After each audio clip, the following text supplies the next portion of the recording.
Demi మూర్ హీరోయిన్గా నటించిన the substance cinema ఎలా ఉందో ఇప్పుడు చూద్దాం. 40 ఏళ్ళలోని ఒక ఏరోబిక్ టీచర్ తన స్క్రీన్ పాడవుతుందని, మచ్చలు వస్తున్నాయని గమనిస్తుంది. ఏజ్ అవుతున్న ఆమెకి అనుకోకుండా ఒక యాక్సిడెంట్ అవుతుంది. ఆ యాక్సిడెంట్లో కొన్ని దెబ్బలు తగిలి మళ్ళీ మచ్చలు ఏర్పడతాయి. హాస్పిటల్లో ఉండగా డాక్టర్లు ఆమెకి ఏం కాలేదని వెళ్ళిపోమంటారు. కానీ తను అందవికారంగా తయారవుతుందని బాధపడుతూ ఉన్నప్పుడు వేరొక డాక్టర్ వచ్చి ఆమెకు ఒక కిట్ ఇస్తాడు. అందులో ది సబ్స్టెన్స్ అని ఉంటుంది.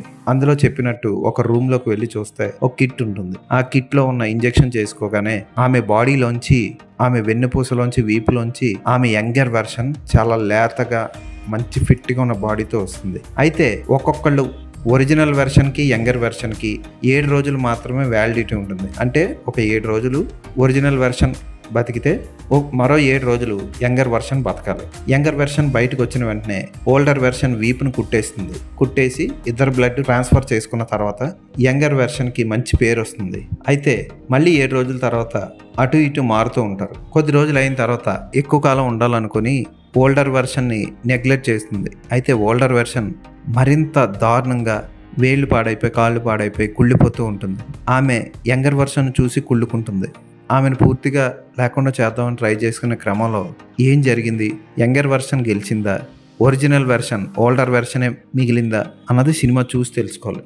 ఈ సినిమాకి చాలా పెద్ద అడ్వాంటేజ్ ఏంటంటే డెమీ మూర్ యంగర్ వెర్షన్గా నటించిన మార్గరెట్ క్వాలే సూ పాత్రలో మార్గరెట్ క్వాలే అద్దరగొట్టేసిందని చెప్పొచ్చు. ఈ సినిమాలో డెమీ మూర్, మార్గరెట్ క్వాలే ఇద్దరు న్యూడ్గా కనిపిస్తారు కొన్ని సన్నివేశాలు. అవి శృంగార సన్నివేశాలు కావు. వాళ్ళ బాడీని వాళ్ళు చెక్ చేసుకుంటున్న సీన్లలో మాత్రం పూర్తి న్యూడ్గా కనబడతారు. ఈ సినిమాకి మరో plus point makeup effects. Cinema లాస్ట్కి వచ్చే కొద్దీ లాస్ట్ 40 నిమిషాల్లో భయంకరమైన మేకప్ ఎఫెక్ట్స్ వస్తాయి. అద్భుతంగా ఉంటాయి ఆ ఎఫెక్ట్స్. కాకపోతే వికారం కూడా వస్తాయి. సినిమా స్టార్టింగ్లోనే ఒక కోడిగుడ్డి సొనలోకి ఇంజెక్షన్ చేస్తే ఆ పచ్చసొనలోంచి ఇంకొక పచ్చసొన పక్కకు వస్తుంది. అక్కడే మనకి దర్శకుడు ఏం చెప్పాలనుకున్నాడో చెప్పేస్తాడు. అయితే క్లైమాక్స్ మరీ బీభత్సంగా తీశాడు, దారుణంగా ఉంటుంది. ఈ సినిమాని చూసిన ప్రతి ఒక్కళ్ళకి డెమీ మూర్ కానీ, మార్గరెట్ క్వాలే కానీ గుర్తుండిపోతారు. ఎందుకంటే ఏరోబిక్స్ చేస్తూ వాళ్ళు చేసే విన్యాసాలు టాప్ ఉంటాయి.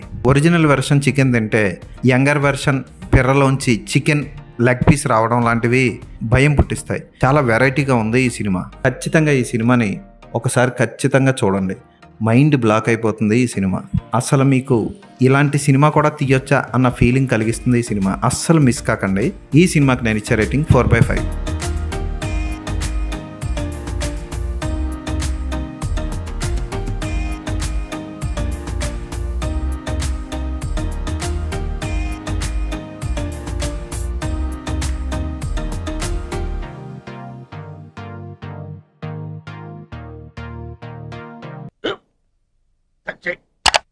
స్కూల్ బెంచ్ లాగా ఎంత గట్టిగా ఉందోరా? కొట్రా, కొట్టు, పర్లేదు, కొట్టు.